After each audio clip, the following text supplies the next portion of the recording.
First of all, I've got a couple of things that I need to do. By the way, I noticed some of these speakers that spoke before me, they kind of jerk every once in a while. And the problem is, it's an honest program. Now, you see people coming in like that. And nothing wrong with that. Nothing wrong with it. But the problem is, there's a mirror back on. And you see them coming in the door first, and then you got to see if it's the really same people, you know.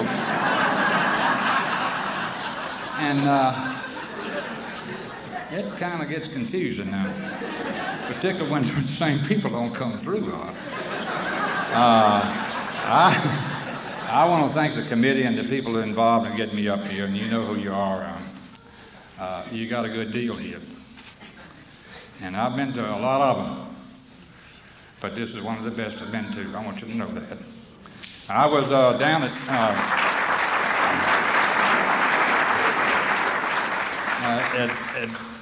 Delmar years ago, and I must have made a hell of an impression. You just got me back up here, and it's good to be here and be with you. And I want to thank the committee for letting Julie. Now, Julie, stand up. This is my wife, Julie.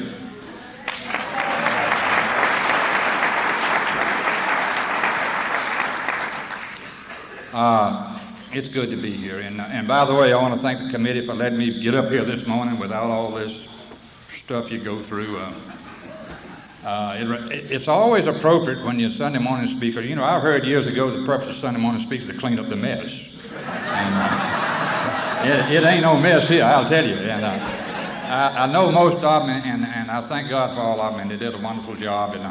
But they tell me years ago, back in my home state, they had a convention, and a fellow was kind of long-winded. He got up on Sunday morning and started talking. The first hour, he talked about 12 steps. The second hour, he got into 12 traditions. The third hour, he got into 3 legacies. And people began to leave. They will leave. I found it out one night. And sure enough, everybody left but one man sitting on the front row. And the man got concerned and was speaking. He ran down from the podium when he got through and grabbed the man by the hand and said, I want to ask you one question. Everybody left but you. Why did you stay? He said, hell, I'm the next speaker. Well,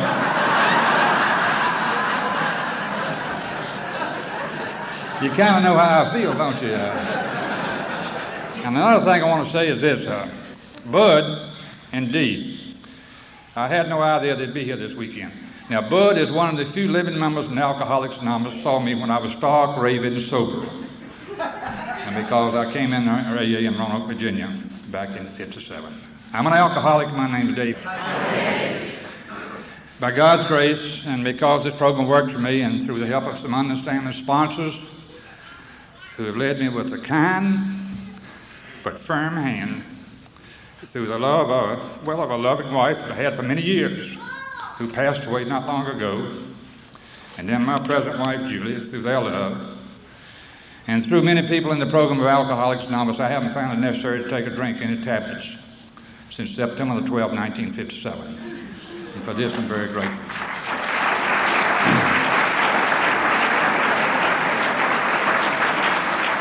Now, I don't give you a sobriety date. My sobriety date impresses, sometimes impresses the hell out of me, I'll be honest with you. I give it for, anytime we give sobriety dates, I think of I call them circuit riders, the old timers that came before me. And one of them was a man from East Texas named Bert Crawford.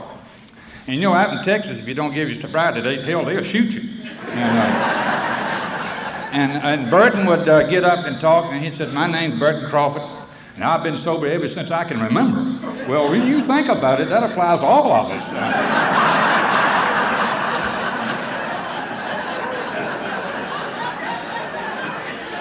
The real reason is my second meeting in Alcoholics Anonymous was one of these discussion meetings. And they had 13 or 14 wicker chairs sitting in a circle. And I was no different from anybody else that goes to their first discussion meeting. I began to wonder what I was going to say when it got to me. And the man who had come, my first sponsor, spoke up and told me what to say. He said, give your name and your sobriety date. That's all you're qualified to do.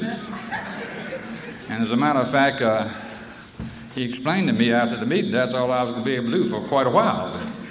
give my name and sobriety date.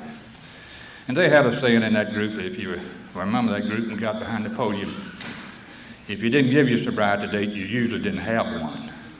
So that's the reason I give my sobriety date. I've received a lot of benefits from the program of Alcoholics Anonymous. I've been over 2/3 of my life in AA. Came to AA when I was 29. Well, I didn't exactly come. I didn't come in here and join up, like, never seen anybody run in and say, I want to join up, you know what I mean? It wasn't that way for me either, but Alcoholics Anonymous really found me.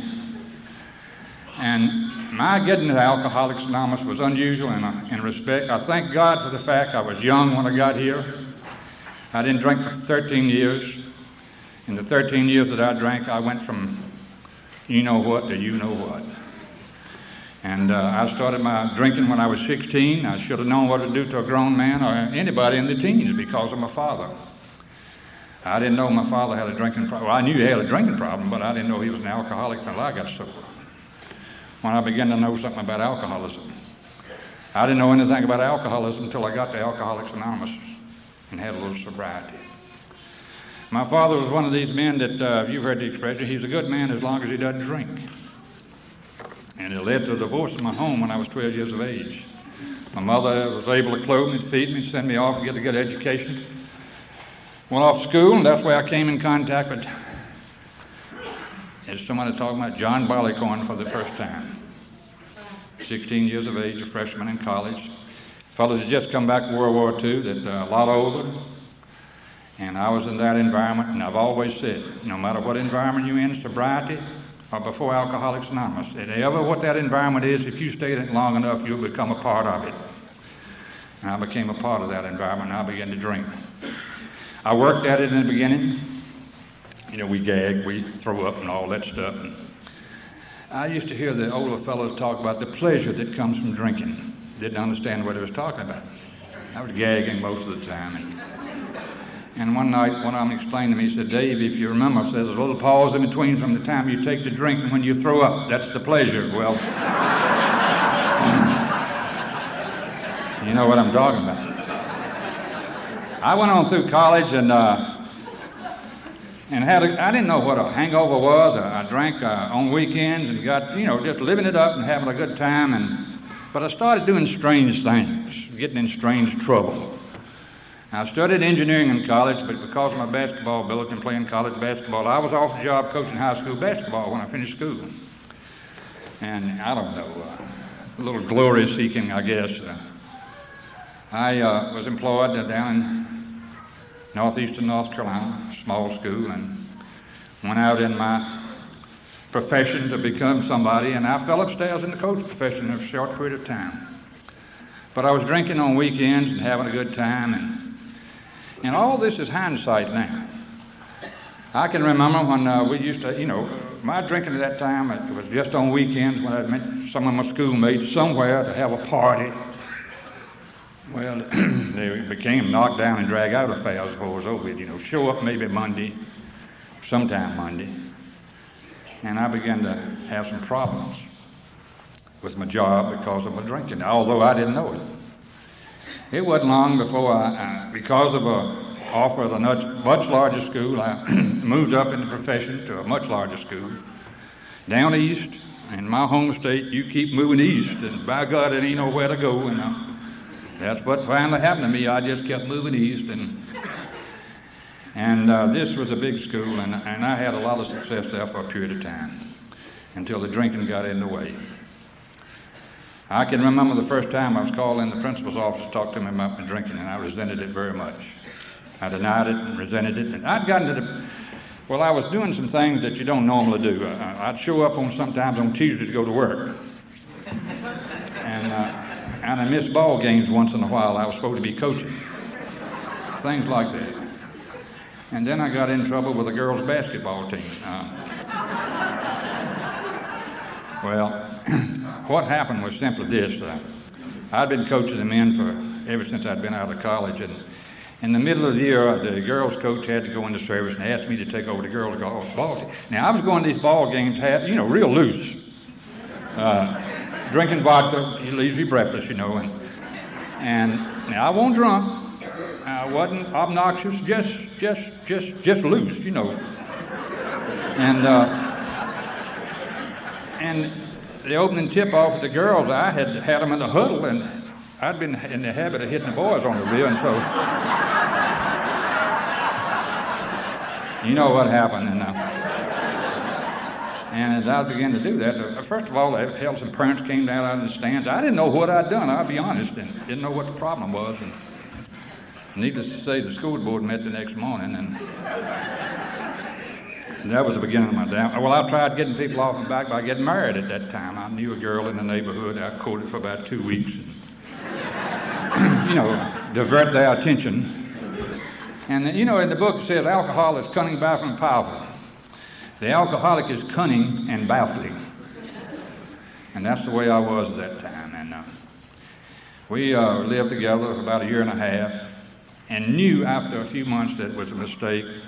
But here's the irony, the alcoholic affects the family, as we see in Al-Anon.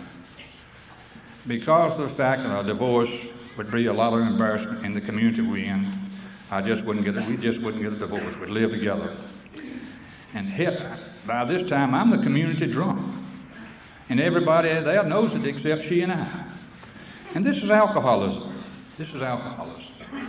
And I look back now, and I really believe, and I'm the firm believer that I never knew that, I never thought or had any idea that I had a problem with booze.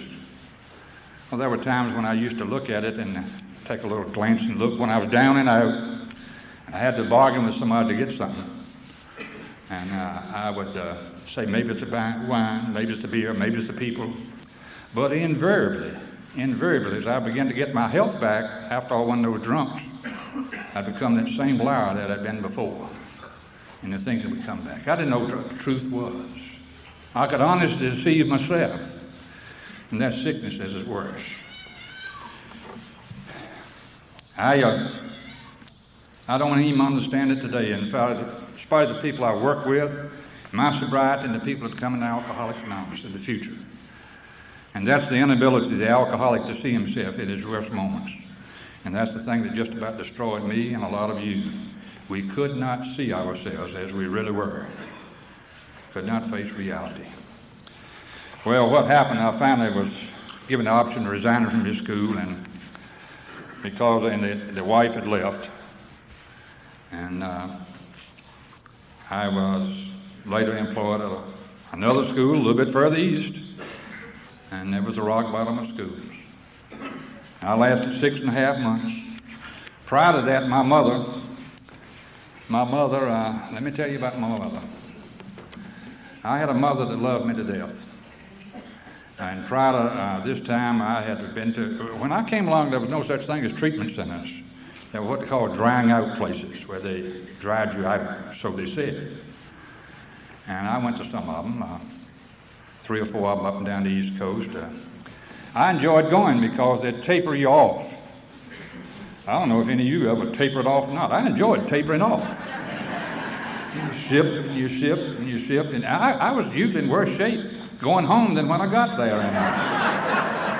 And I enjoyed going to these places. And Mother couldn't understand it, spending all that big money, and I'd come back and but I had a sabbatical leave to go to these places when I was teaching, but this particular time I got this last school, and I'd been there 6.5 months.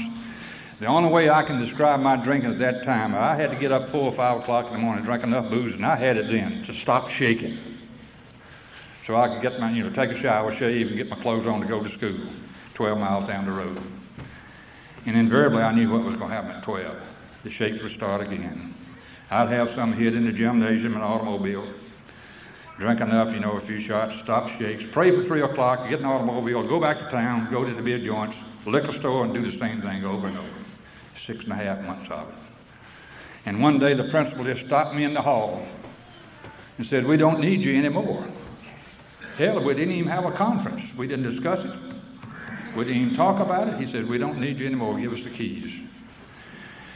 And I look back many times, and I really believe that I'm convinced that I had crossed that invisible line that we speak of at this time. This is hindsight now. I had crossed that invisible line that we speak of. I'd become an alcoholic, although I didn't know it. Because I would take one drink, and I could no longer guarantee you my behavior. And to me, that's what an alcoholic is. 2.5 weeks later, I woke up in jail for the first time in my life, in the city where I was living. A man talked to me through a cell door. I later found out he was a county health doctor. And this man says, son, says, your mother has come down here and straightened out all this mess. Now, my mother had been straightening out messes for years. I mean, big money. And she's come down here and straightened all this mess out, and we're going to send you to a place where they can cure you. Well, I began to think I was going to one of those drying out places to taper off. And that's not the way I went. The state insane asylum in my home state is called Dix Hill. I've often said I too found my thrill on Dix Hill. That's the way I went for the cure. I was about 27.5 years of age, close to 28, and I'll never want to forget my first trip to Dix Hill as long as I live. The first few days they put me in what they call the inebriate ward. Didn't know what it meant then. It sounded pretty good. And I adjusted that environment. Those people did rather strange things. They chased squirrels most of the time. You know, they'd run under the bed, up the walls, and under the chairs. And so, hell, I started chasing squirrels too. Hell. In Rome, you do as the Romans do, and so I never caught one. Came close a couple of times, but and I'd been there in that ward for about a week, and they moved me out. And because of what happened, I started going and doing strange things that I'd never experienced before, that, to my knowledge, which was I now know is DT hallucinations. And they carried me down in this building and put me on a padded cell. And they took my clothes away from me. And they let me have my running fits for a few odd days until I stopped having the running fits, and then they carried me back upstairs into a ward. And this was the treatment of alcoholism in the state of North Carolina in 1955. I never want to forget it. I never want to forget it. Now, I got up there stairs with the rest of the rummies, and you know, I would begin to wonder what in the hell I was doing there. Nobody was there my age. The men were a lot older, in their 50s, 60s. Nobody my age. And, you know, I was there to expose it to the public, I thought, you know, write a book. It's a shame we didn't have all those tabloids like we have today. I probably made a fortune back then. Well, I was there to write a book, I thought. And then one night, a bunch of these fellows were playing poker, and they were using matchsticks for chips. And I was listening to them, and they were talking as they were playing cards. And one of them says, I'm here because my wife wanted to put me away, wanted to get rid of me. And I kind of identified with that. I thought I was there because my mother wanted to get rid of me. And my mother had done everything she knew to do for me. Then I heard a man speak up, and I can see his face just like it was 40-some years ago this morning. He said, I'm here because I'm an alcoholic. And I heard it for the first time in my life, knew what it was, and the only thing I could think about was my father being an alcoholic. And I began to play a game that was a plague me until I got to Alcoholics Anonymous, compared my drinking with my father's drinking. And the truth is known. He proved to be a much better man than I ever hoped to be in his drunkenness. My father later died from drunkenness in an automobile accident when he was drunk. And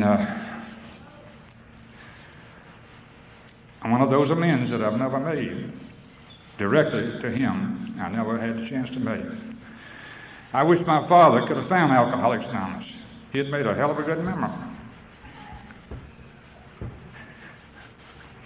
But he didn't. Well, the day came that I had to leave Dix Hill. Now, you got to understand something. Everything I'd accumulated since I'd finished college, I'd lost. The homes, the jobs, the automobiles, the bank. I'd lost everything that I'd accumulated. And what do? You go back home. That's the only place to go. Went back to my hometown. My mother took me in again, as she always would, and unbeknownst to my family doctor, who was always worried about my nerves, I don't know a thing about drugs, but I do know something about tablets. And the good doctor gave me some tablets to take, and I went over there for a checkup. Now, you talking about being loose, I was loose.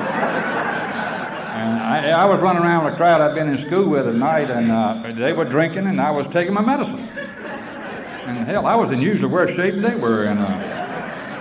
But one night, as we know it today, the compulsion set in. I took one drink, and then I had to have another one. And in 2 days, I was back in the place that I said I'd never go again as long as I lived, Dix Hill. I was back in Dix Hill again in 2 days. And to make a long story short, I went back to Dix Hill 5 times in 6 months on account of one fact. I'd become an alcoholic, although I didn't know it. The last time I went back to Dix Hill, they put me in the nut part of the bug house instead of the drying out part. And there's a distinct difference. And this is where I found out being strapped down in the bed with a straitjacket. I found out how you live better recklessly this time, too, and I never want to forget it.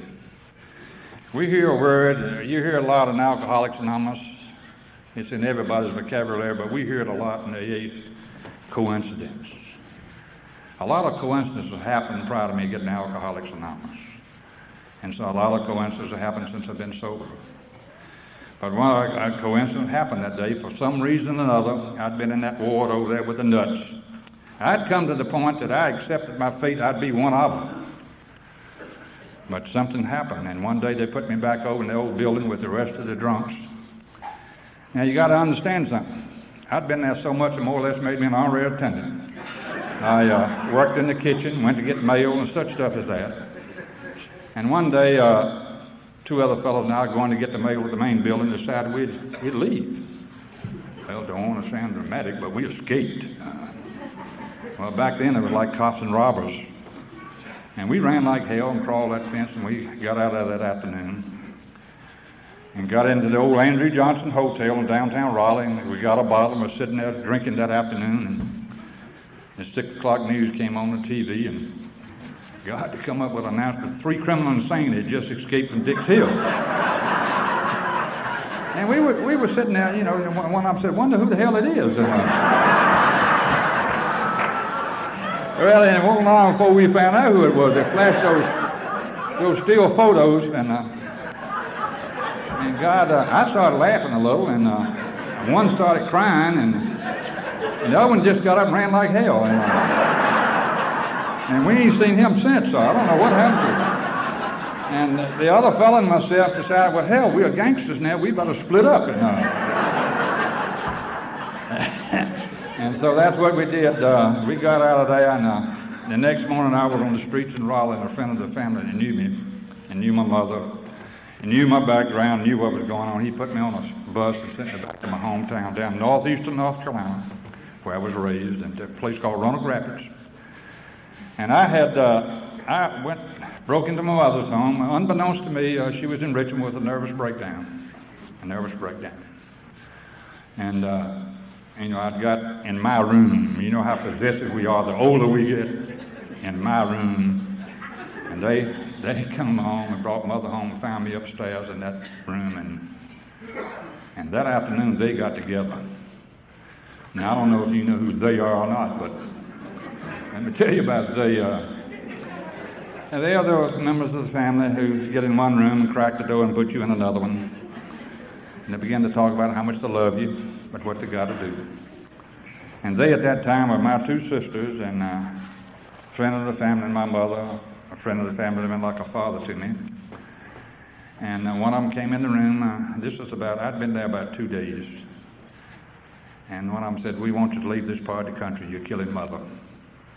You're killing mother. And they gave me a wad of money, and really it meant for me to leave, and I knew it. And you know, there's nothing that a practicing alcoholic likes any better to get a little green on his hip. I began to think it was a good idea, too, that I'd leave when I saw that money, you know. And so we all said goodbye, and I bidded them adieu, and it was enough to go to the West Coast and live comfortably for a while. I went 4 miles to a neighboring town. Welland Hotel, that's where the Coastline Seaboard Railroad used to meet, change trains and all that stuff. And it was a nice hotel in its day, but I got there kind of late. And had a lot of friends a few days, or for about a month or so, till the money ran out. And nobody knew where I was. They thought I'd gone. And then one day, the money I had gone through it all, and I'd done the same thing I'd always did it. I never wrote a check that was bad that I wasn't going to make good the next morning. You know what I mean? And so I went over town, a friend of the family who's in business, and I bought an outboard motor. But I didn't have a boat, but I bought a motor. And, write a big check, pick up the change, and pick up the motor later. And sure enough, they called my mother a couple of days later to tell her that my motor was ready, and she kind of put two and two together. And that afternoon, John Law was there to take me back to my hometown, put me in jail. 3 blocks from my mother's home, for a period of about 10 days, every night all the drunks were brought in, were gone the next morning except me. And I couldn't understand it. So one day I finally got the jailer down there. I told him I wanted to talk to my attorney. He says, "Who is your attorney?" I told him. He said, "Talk to him all he wants to. He's in the next cell block." And sure enough, he was.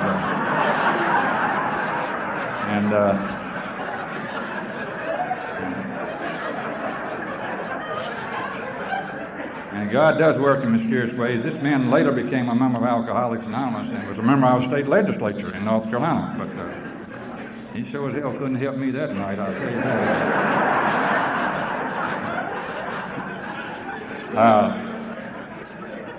A few days later, I had to stand trial for something I didn't know in a blackout in my hometown.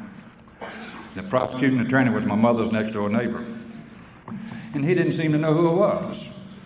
As a matter of fact, nobody in that courtroom seemed to know who I was, and the end result was I had to go back downstairs and get in one of those cage trucks and go down the road a little bit further the next day and be tried again for something I didn't know I'd done on a previous drunk. And a few days later, I went really down east, the Great Dismal Swamps, and was put on a chain gang for something I didn't know I'd done on a previous drunk. I've always been ashamed of it, still ashamed of it, but I'm one of these people that believe that if it took this for me to get to Alcoholics Anonymous, which I think it did for me, I was one of these people that had to be beat down to my knees before I could see myself. And I wound up at this place, and I did the best I could for a few months. And I had heard of Alcoholics Anonymous one time before. That was in Dix Hill. On Sunday afternoon, some fellows from Raleigh used to come over there and put on a meeting. They'd say, "Everybody in the room, in the conference room, AA is here." And I'd go in there and get in the back room, raise hell, make fun of the guy up there speaking.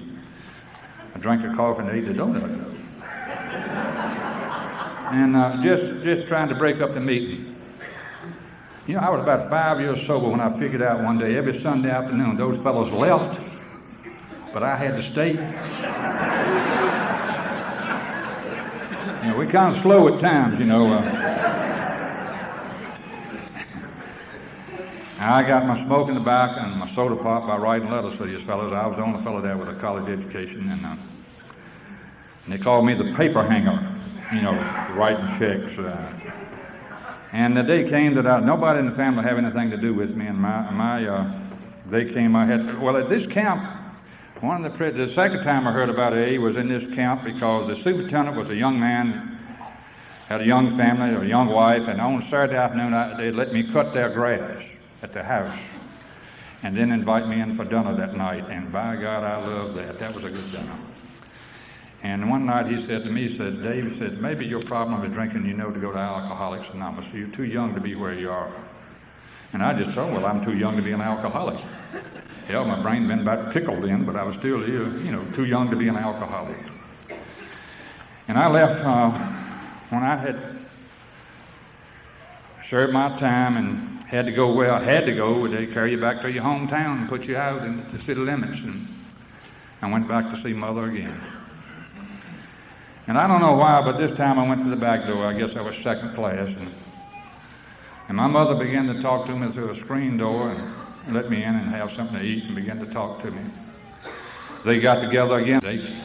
Even my brother-in-law came over this time. And I ain't going to get wound up on him. But anyway, I heard my mother say, that's my boy and he stays here tonight whether you like it or not. That's my boy. And that's when I the word sobriety wasn't even in my vocabulary, but I decided I just wouldn't drink anymore for her. I don't recommend this before AA, after AA. I was able to do it for the next 4 months. One day it was suggested maybe I should go to work. It's been a while, and I didn't think I'd get a job teaching in the state of North Carolina because of what had happened to me. And through an agency in Richmond, I was able to go to 3 different states in the period of a week where I was interviewed for certain jobs. And one afternoon we wound up in Roanoke, Virginia. On a particular Thursday afternoon, it was in August, early August or middle August. And a man began to talk to me, and he seemed interested in me. I told him my background, and he said, well, give us some references. We got to talk to some people. And I gave him some people to call. And he left, and my mother was with me, and he left the room to get on the telephone. And I told my mother, well, it's all over now. In about 20 or 30 minutes, he came back and sat down and says, I understand you had a problem with drinking at one time, but you're cured now. Yeah, I hadn't drank in a good while. Yes, sir, that's right. We want you to go to work. Now, I had a new start in life in spite of where I'd been. A new start. Went back to my hometown. My mother financed the whole thing, my beginning, and a restart in my profession. Had a place to stay when I got to Roanoke. Had a job, I had clothes, I had a little bankroll, a fresh new start in life. And on the way, I had to change buses up in Richmond. And I decided I'd have one drink. But I bought 2 pints. You know how we are. And this is the only drunk that I really like to talk about, because that's the drunk that got me to Alcoholics Anonymous. That's the drunk that got me here. I got back to Roanoke. Instead of going to the place I was supposed to go, I checked into the hotel on the hill and lived it up a little. And I was able to work 5 days. And then Labor Day weekend came. I went in labor, I guess. I don't know, but I couldn't stop drinking. The school officials tried to help me. I lost a job. They tried to help me financially, getting out of the hotel, and my mother got in touch with me midway that drunk and gave me the greatest gift she's ever given me since the day I was born. That's when she kicked me out of her life, and I knew she meant it. And she got on the telephone and talked to me and says, you're no longer my son. Don't come home no more. And I knew she meant it. And a few days later, I was on the skids, doing the best I could. On Sunday morning, September 11, 1957, I was in a back alley in downtown Roanoke with the idea of taking a drink of liquor. And I don't know about you, but I remember when my moment of truth came. It seemed like to me the earth stopped moving. You could hear a falling leaf. Everything stopped. And I thought to myself, my God, I'm going to die from what I'm doing right here in this back alley. And I had enough self-respect, I didn't want to do that. And you know, when I came, in spite of where I'd been, when I came to the conclusion that drinking was killing me, I thought I was a leper. I thought I was the only man on God's green earth like me. And I cried out for some help. Maybe it was coincidence. This superintendent of the city school that knew me had been looking for me for several days, and he found me that morning. And he carried me to his home that afternoon, and he got in touch with a man that knew a man in Alcoholics Anonymous. And that afternoon, I was carried down to the old Easy Does It Club. And that a hell of a name, the Easy Does It Club, in Roanoke, Virginia, on Franklin Avenue. I'd gotten to the point that my hair hurt, my toenails hurt. I was tired of the high cost of low living. And by God, that's what it is. And I was ready to do something. I didn't know what, but I didn't want any more of that. And I couldn't fly in oblivion anymore. The only vision I had was straight ahead, no peripheral vision. Jake Leggett, yeah. And they carried me up those steps. I wasn't drunk. I was weak. and got me in there, and there's some members there, and we say we don't look them over when you come in. By God, you look me over. Because what I had was that paper bag.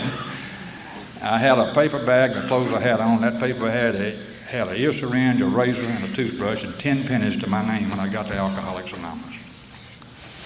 And as they were discussing my entrance, I guess, into that hall, an old gentleman was standing in the right-hand corner. I called him Old Man John. This man waved his fingers to me, and I went over to him, and he put his arm around my shoulder. And that old man rang my bell. He said, "Son," says, "all you got to do is listen to these people and do what they tell you to do, and you never have to be alone again." That's all he told me. And unbeknownst to me, as I know it today, Old Man John was telling me the first few lines of chapter 5, where it says, "Rarely have we seen a person fail who has thoroughly followed our path." That's what he was telling me. Now, Old Man John come to AA when he was 76 years of age. He died at 82, 10 years of sobriety. And he rang my bell because he told me in terms that I could understand I didn't have to go out there anymore if I could do what you told me to do. And then some members started talking to me, and I began to shake a little, and I said something about a drink. And they said, "No, we don't do it that way. You get too bad, we're going to get you a doctor." Then I said something about some tablets, and I thought I started a revolution, really. And I'll never forget what they said, "Drink coffee. Drink coffee." Now, what I'm about to say is no reflection, however, who made the coffee here this weekend. I want you to understand that right now. And no reflection, however, who made the coffee here this weekend. But let me tell you something. There's a hell of a lot of people in Alcoholics Anonymous making coffee that don't have any business doing it.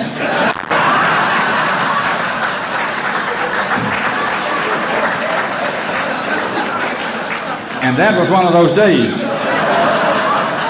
It was that damn ropey stuff. It just hung. And to be honest, I thought you had to drink it to be a member. I drank it all afternoon.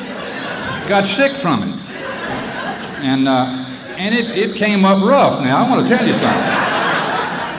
But that night they carried me to my first meeting. I don't know what went on. I remember sitting on my hands. I didn't know what it was all about, really. But the important thing is, when that meeting was over, I heard the magic words of Alcoholics Anonymous. Strangers walked up to me and said, "We love you, and we understand, and you're going to be all right." That's all they told me. Nobody asked me where I came from, what I had, if I had any insurance or anything. They just said, "No, we love you, and we understand. You're going to be all right." And that night after the meeting, 3 men proved to me I didn't have to be alone anymore. I'll tell you how I got sober. I got sober by 3 men who were members of Alcoholics Anonymous. Got a room in the YMCA and stayed with me all night long talking to me about Alcoholics Anonymous, and telling me that I'd made an hour, I made 2 hours, I made so many hours, and the sun came up, and one of them said, "Dave," says, "all we try to do is we just try to do it a day at a time. Maybe you can make it today." First time I ever heard it. First time I ever heard it was that morning. And let me tell you something. For some reason or another, that morning, when I heard that, I began to believe. I began to believe that I could make it that day. But for some strange reason, in dark recesses of my mind, I knew one fact: I had to be around them to do it. I had to be around them to do it. And that's the way I feel about it this morning.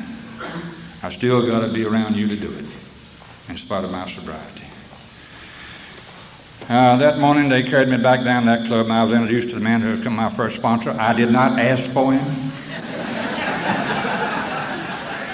He asked me a lot of questions, all of them negative answers, and the sum result was he said, "Well, it seems to me that you're not doing so hot." And no, I wasn't doing so hot. And he asked me some questions. I told him a few lies, and he said, "No, you don't have to lie. Tell me the truth." And I began to tell him the truth, you know. And sure enough, it was a little later on that day, he got me a room in a boarding house where there were 6 of us. Each one of us had a room, and I was put in a room in our home with a boarding house with 5 other members of AA that were trying to do the same thing. Well, some of them had some variety and some of them didn't. And those 6 men gave me a lot. 2 of them are sober today, Charlie and myself. And I learned a lot from them. And things got better, and then my second wife, some of you knew her, Sue, came into my life, and just with another gift, and that was a coincidence. And then it wasn't long before I began to, get a little bit sober and know a few things. And well, I was stark raving sober is what it was. I began to know a lot. Slopped up those steps. I could quote them to you backwards. Didn't know what they meant, but I could say them. And I began to, and I was hanging around a bunch of people that were what I call losers now. Take what you want and throw the rest away. And I damn near went away with them. And I had, I was about 9 months sober, I guess, and they finally let me talk one night. The steering committee had to meet on it, though. And they turned me loose, and what had happened, one of the fellows at the house got drunk, and the rest of them brought him in and propped him up in the back of the room, and somehow or another I just thought, well, I'll give a talk on how not to slip. Never heard of one, but I started one, by God. I'd been talking about 5 minutes, and I heard somebody say, sit down. And when you're stark raving sober, you don't hear them. And I kept on going, and by God, he said, sit down. And I made like I didn't hear him, and in a minute he came to the podium and grabbed me by the hand. Took me down the aisle, and I sat with the old-timers in the back. They call that Serenity Row.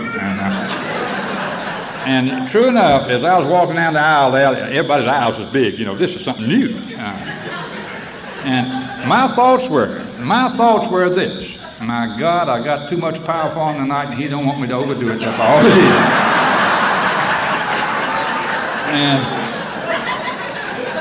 And now you can begin to know what kind of shape I was in. And it was about that time that, it wasn't long after that, it was about a year sober. They had I call it an inventory room. There was a conference room in the back of that hall. And by God, they'd just call you in there sometime to take your inventory. Just sit you down. The old timers, the members that had sobriety, and said, sit down, we want to take your inventory. Wouldn't you give you a chance to rebut? Just say, sit down. And one night they called me in there talking about my employment problem. I'd been sober, this was December, and I got sober in September. And I've often learned much more from people less education than I in Alcoholics Anonymous. I don't know about you. The man that solved my employment problem had a 3rd grade education, a sign painter named Red, and they were beginning to talk about what I ought to do and so forth. And Red speaks up and says, Dave, it seems to me that if you studied engineering in college, that's what you ought to be doing in life. Well, hell, nobody ever explained to me that way before. And so, through Red's suggestion, I went over to the Virginia Highway Department in Salem and was interviewed and told the man the truth. They told me, A said, tell them the truth. And let me tell you something, when you tell them the whole damn truth, they sit there in complete amazement. And, no more lies, and I told him the truth, and the man says, my God, said, son, if you're willing to help yourself, we're willing to help you too. And when can you go to work? Well, I was full of fear, I really was. I said, well, you got a lot of business to tend to. It'll be about the 1st of February, and he said, well, this is the middle of December. He said, well, you come on back over the 1st of February, and we're going to put you to work. Scared to death. Went back out the car, and Sue and read about that. How'd it go? Fine. You get the job? Yeah. When you go to work? I told them what happened. They carried my ass right back and I went to work that afternoon. I went to work that afternoon.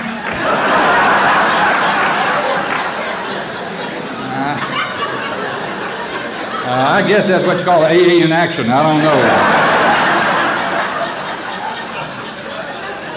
I'll never forget it. No. And that's what I did. And a little bit later on, like I said, I began to know an awful lot. And I began to, I wasn't working the steps, and I was running around with a bunch of losers. And one night they called me in that inventory room, and they meant business. And the sum result of the conversation was they told me that unless I got a hold of the 12 steps and got honest with myself, that I was going to get drunk. And I was about a year sober. And let me tell you something. That's a hell of a thing to tell the backbone of the group that is going to get drunk. And And I got mad about it. I resented it. And I wanted to, I got ready to leave that room, and I was mad. I wanted to run out of there. And as I got to the door, my sponsor said, I want to ask you one question before you leave. And the question was this, and he says, when was the last time you thanked God for a day of sobriety? God, that made me madder. And I left. I wanted to do something to him. I didn't want to take a drink, but I wanted to, you want to do something to them when they talk to you like that. And I got back to the boarding house, and I closed the door, and I sat down and wrote a written resignation to Alcoholics Anonymous.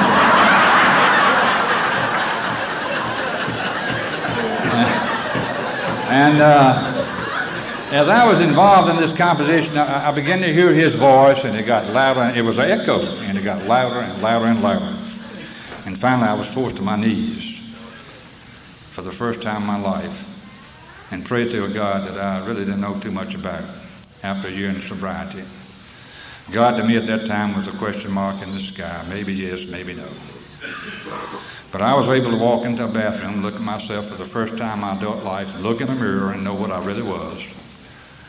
That I was born in the world, someday I'd die and soon be forgotten. The only way I had to go was through the program of Alcoholics Anonymous. And the next day I went back and rejoined AA. And I become a member of the clique. If you don't know who the clique is, get that before the meeting starts and stay afterwards. Start doing those things. In 59, I moved to Raleigh because I had to move back to North Carolina to get a divorce so I could marry Sue. And my second sponsor took me over down there. He was one of the first 100 members of Alcoholics Anonymous out of New York, a man named Tom Burrell.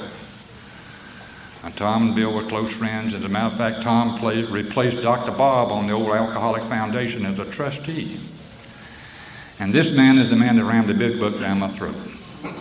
When I moved to Raleigh, I'd ask people questions and let them know how smart I was. And Tom would say, read the book. And I'd read that book. And he's the man that got me into service work. I used to travel with him everywhere I went and got to meet the old-timers in the general service office and so forth and got me into service work. And he gave me a great lesson about standing behind one of these podiums. I'm about 5 years sober, been going to a lot of these conferences, retreats and these deals, and watched these jokers stand up here and talk, and got through and everybody clapped like hell and hugged them and kissed them, and kind of appealed to me, I'll be honest with you. So one night I told Tom I wanted to talk to him out in the meeting. They had a conference room in the old Hayes Barton group in Raleigh too. And we went in, he said, what's the problem? And he was one of these that always made you sit down, and he stood up and talked down at you. What's the problem? I said, Tom, I think I'm a convention speaker. Now, let me tell you something. I can't repeat what he said, but not from the podium. But you begin to get the drift of all of it. But I was a moratorium put on my speaking for the next about 2.5 years, right close to 2 years. He said, from now on, you tell your story. You can go to discussion meeting and discuss, but you don't tell your story. And, well, that's what I did. 2 years, it was about 2 years, he called me one day and said, come over to the house, I want to talk to you. That's what have I done now? Got over there, got in the den, I sat down, he stood up, he said, listen, you're going down to Columbia, South Carolina, to talk to the state commission. This is what you do. You do this, you do that, you do this. Before you go, there's something I want to tell you.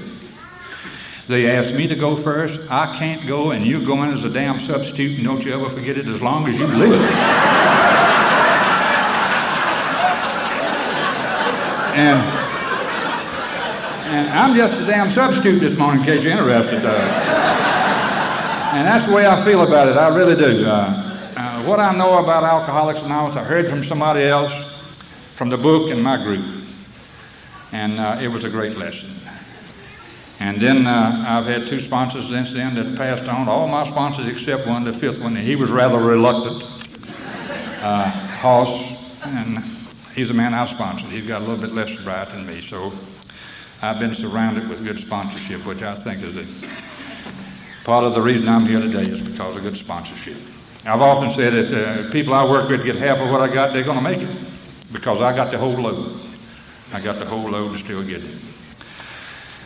There might be somebody here this morning that began to wonder about this thing called Alcoholics Anonymous. Will it work? Is it what it is? And they would say, well, if maybe you're like I am, if you're new, you begin to wonder about this thing. Maybe you got to get a hold of this thing called truth. I believe the core and guts of the whole program is based on one word, the truth. I heard a man say years ago in some meeting somewhere, he said that when Jesus Christ walked the face of the earth in the body of man, he didn't say, I'm a truthful man. He said, I am the truth. I believe that from this source and this root that we inherited the program called Alcoholics Anonymous, because I've seen enough in my time, not only to believe, but to know that there is a power behind this universe that stands ready to help you and I if we're willing to help ourselves. In my early sobriety, I call it the man upstairs. And this morning I call it the God of my understanding, the God that I found in Alcoholics Anonymous, the God that I found through you, by your love for me.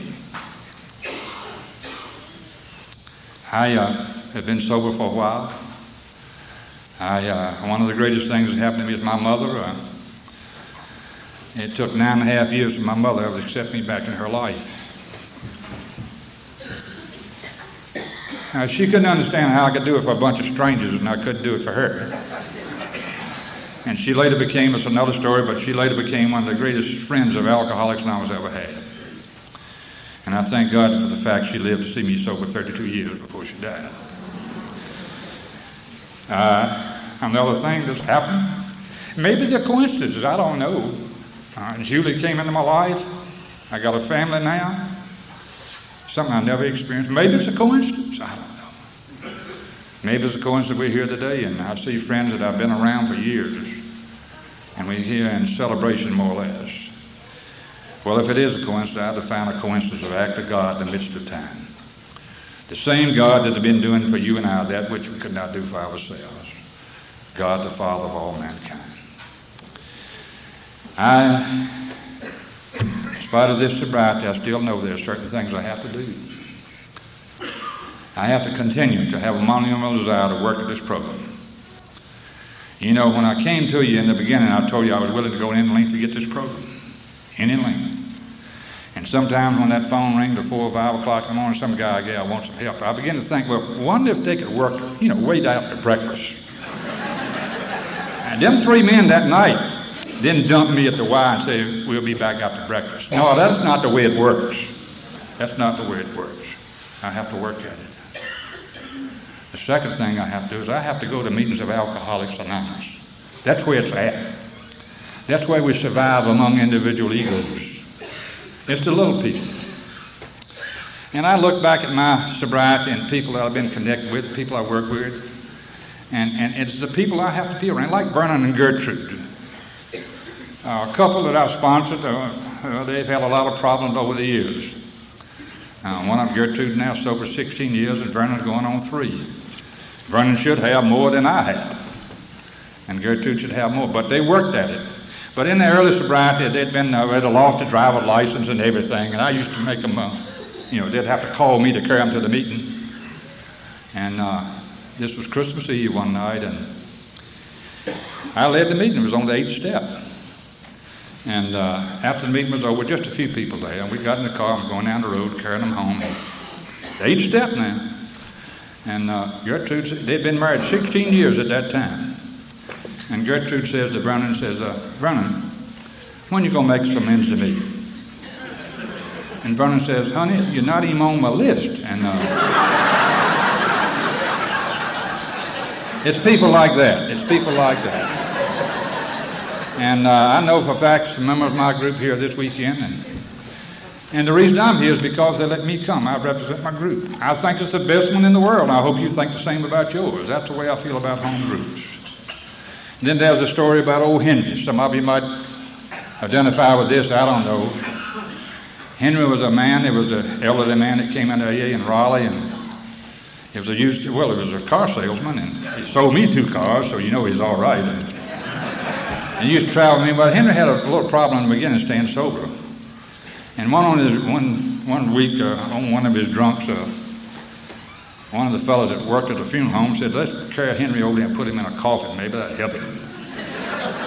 And they carried him over there and put him in a coffin. And Henry woke up the next morning. John was over there on the other side of the funeral home. And Henry raised up, and they'd left it open and said, "Where am I?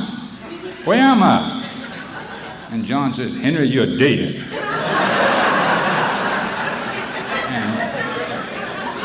And Henry said, "Well, how long have I been dead?" He said, "You've been dead 5 days. And Henry said, "Well, John, what are you doing here?" And he said, "I'm dead too." Henry said, "How long you been dead?" John said, "I've been dead 9 days. Henry said, "Well, you ought to know where we can find a drink."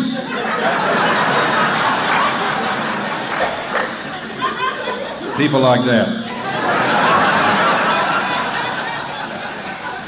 The third thing I have to do is I have to work the program to the best of my ability, which are the 12 steps. I can save you some time, and that's it. There's a line in my book and your book that says we're granted a daily reprieve contingent upon the maintenance of our spiritual condition. And I happen to know as long as I've been doing that, my spiritual condition has much improved. And the fourth thing I have to do, and you know exactly what I'm talking about, some days I just have to hang on and do the best I can. They told me in the early beginning that nothing's so bad that it won't get better if you just have to hang on. And somehow or another I compare that with yesterday is my experience and tomorrow's my hope. And today is going from one to the other and doing the best I can. And I really believe that as long as I walk this happy road of destiny with you hand in hand, that I will be alive another day of sobriety as long as I do these things. There's a few lines in the book that I could stood up here after he introduced me and said these words and sat down, and you know exactly what I'm talking about because it expresses my feeling about the whole deal. And it's a great fact. And it goes like this. This great experience that released me from the bondage of hatred and replaced it with love is just another affirmation of truth I know. I get everything I need in Alcoholics Anonymous, and everything I need I get. And when I get what I need, I invariably find that it was just what I wanted all the time. Thank you.